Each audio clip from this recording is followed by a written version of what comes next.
It's been a while since I've done anything on YouTube.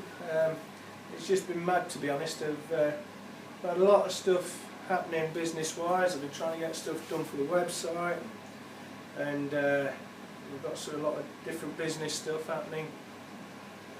Then my mum's been ill, which that's been a lot of hospital visits, which hasn't been pleasant, but it just takes up time. It eats into your time. So when you think about doing these things, you've got more important things to do than do a little video, really. But a good question was asked to me the other day about the possibility of the bat size laws changing. And it's a while since I looked at it, but I seem to remember that the sizes were something, I think it was 60mm spines and 30mm edges. And do I think it's going to make any difference? And well, my view is no. I think actually it's going to enhance cricket bats, to be honest.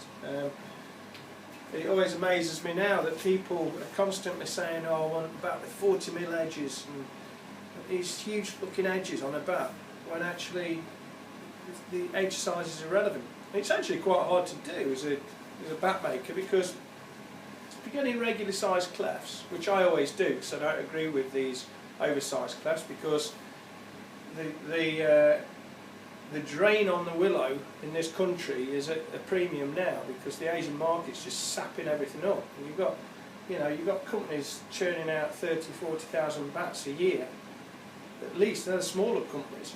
So imagine the huge demand on these Asian companies that are churning bats out for the big brands, and they just send them back and stick the labels on.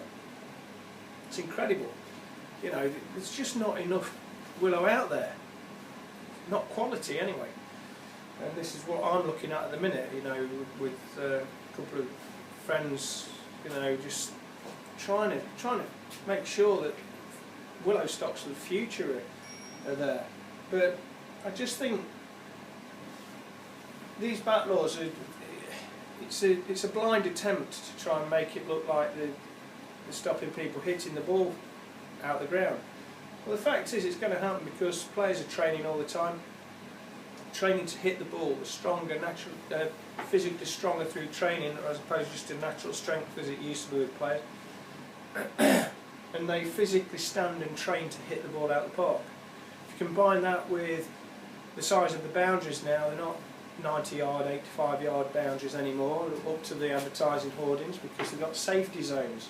Now, I've been to see county games, 2020s, where the boundaries are like small club grounds.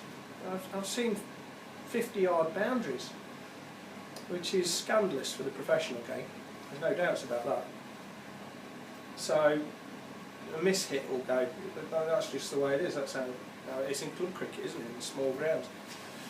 But to make a bat with 40mm edges to start with. So here's a lovely cleft. See that? That's 3/8 as it is. Its edge size before we start is just above 40mm. It's about 43mm. That is. I've got to shape a bat out of that. So if someone asked me to make a bat with 40mm edges, I could take roughly £1 out of that, ideally a little bit less. But where do you take all the willow from? It means it's all coming out of there where you're going to hit it, in that middle section. It's where we're going to hit the ball. Not here, not middling it there, or here. It's this middle section. So where are we going to take that willow from? We've got to get the weight out somewhere. Now, a lot of the big companies now are using, just in their quest for lightness, they're using inferior handles, really, really thin handles. Often like kids' handles, and that's why they've, over the last few years they've tried to bring in this theory that whip gives you gives you good whip in the bat, gives you more power. Absolute nonsense. If you look on my blog, there's a thing on there that I did the other week. You'll find the blog on my website. Whippy handles, it's just a myth that people have put out there to try and allow them to use light weighted handles, thin handles, try and get dead weight out of bats. The best handles are the stiffer ones. They've got more power. When that ball strikes, it doesn't sap the energy out of the ball. Okay, the handle's part of the blade. It's a little bit like a golf club, if you like. Strong hitters of golf ball, professionals, have really stiff shafts because they've got that power. That club's got to catch up to that power.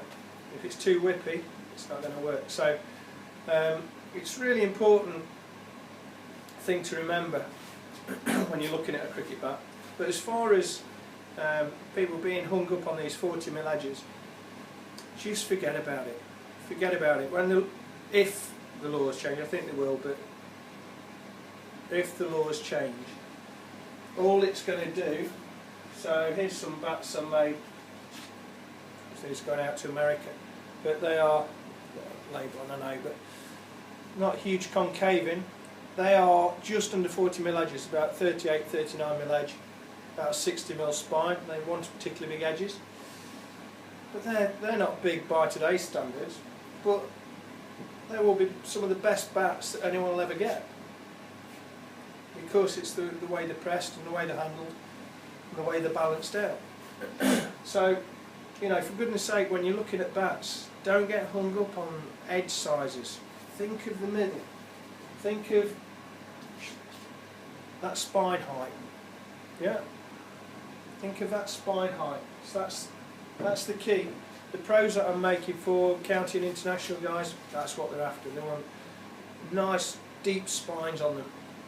As much energy in that middle of the bat as you can get. And that's all I ever saw when I was playing. Even though it was old style bats, the middles were deep, and it created a nice big hitting area. Okay, so I hope that makes a little bit of sense for those that are a bit confused about seeing all these big bats that they see on telly. Remember, you're paying money for these bats. You're paying big brands. My top end bats are £320. Stick a big brand label on and put another £250 on top of that. So remember that these sponsored plays, these internationals, are using bats that are so dry to make them light that they last 3 innings. You know, it doesn't matter to them. They've got a bag full. They just get given bats. You know, it's gone are the days where batters used to have 3 or 4 bats, bowlers used to have a couple and they'd last a few years, and batters would look after theirs, and now it's just got a bag full and just get replaced whenever. You know, that's just the way the world's gone, sadly. But for when you're spending money, you're spending your hard-earned cash out there. You don't want the bat breaking.